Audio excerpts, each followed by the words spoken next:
Je suis désolé, Bernard, mais vous allez nous dire pourquoi, vous et vos amis sondeurs, vous vous êtes trompés, en fait. Même si vous avez vu, je vais être honnête, vous avez vu tout au long de la semaine dernière le potentiel de victoire du Rassemblement national baisser.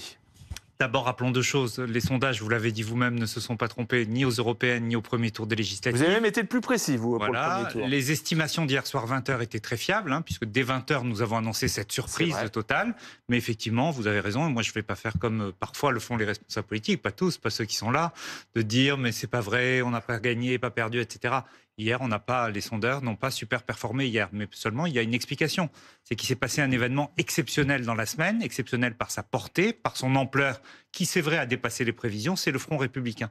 D'ailleurs, je précise, pour être tout à fait honnête, qu'en 2022, nous avions connu à l'envers quasiment le même problème.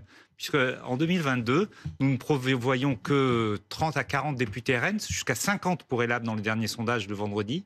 Et le Rassemblement national avait fait 89 élus, parce que cette fois-ci, c'était l'inverse. Le Front républicain avait moins fonctionné que d'habitude. Eh bien, hier, ce qui s'est passé, c'est l'inverse. Alors, vous avez raison, on avait capté l'évolution, puisque si on regarde la soirée législative du premier tour, nous avons terminé avec une projection en sièges qui donnait 260 à 290 sièges pour le RN.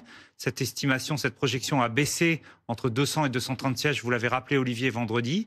Et effectivement, le mouvement a été plus fort que ce que nous avions mesuré.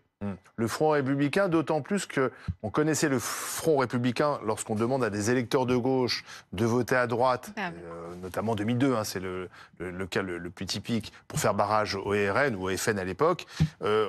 C'était une grande inconnue. Est-ce que l'électorat de droite et du centre allait se mobiliser, se déplacer, aller voter pour faire barrage au RN et donc voter à gauche? Oui, ce qui a surpris hier, c'est qu'il ait fonctionné, je ne vais pas dire au même niveau parce que c'est pas tout à fait exact, il a mieux fonctionné de la gauche vers le centre que du centre vers la gauche, mais il a fonctionné très largement avec des électeurs qui petit à petit dans la semaine sont rentrés dans l'attitude, dans le choix du Front républicain.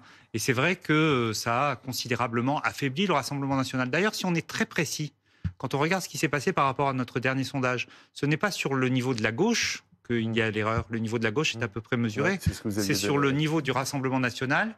Et cette baisse du Rassemblement national profite à Ensemble et à la droite. C'est donc dans ces duels Ensemble et droite, face au RN, où la gauche a massivement joué le Front républicain, que cette inversion de tendance s'est accélérée. Alors pourquoi elle s'est accélérée? Parce qu'il s'est passé depuis 10 jours quasiment un blocage de la dynamique qu'a connu le Rassemblement national depuis les européennes. Il s'est passé des incidents de campagne, il s'est passé des polémiques, il s'est passé peut-être une mauvaise campagne, ça c'est pas à moi d'en juger, mais c'est vrai qu'on a bien senti depuis 10 jours que cette dynamique du Rassemblement national était stoppée et que, j'allais dire pire pour le Rassemblement national, la stratégie de dédiabolisation finalement avait connu un terme et que la dernière semaine de campagne allait faire revivre au Rassemblement national cette stratégie et cette conviction qu'ont visiblement eu beaucoup d'électeurs hier, que le Rassemblement national n'était définitivement pas, ou en tout cas pas aujourd'hui, un parti comme un autre.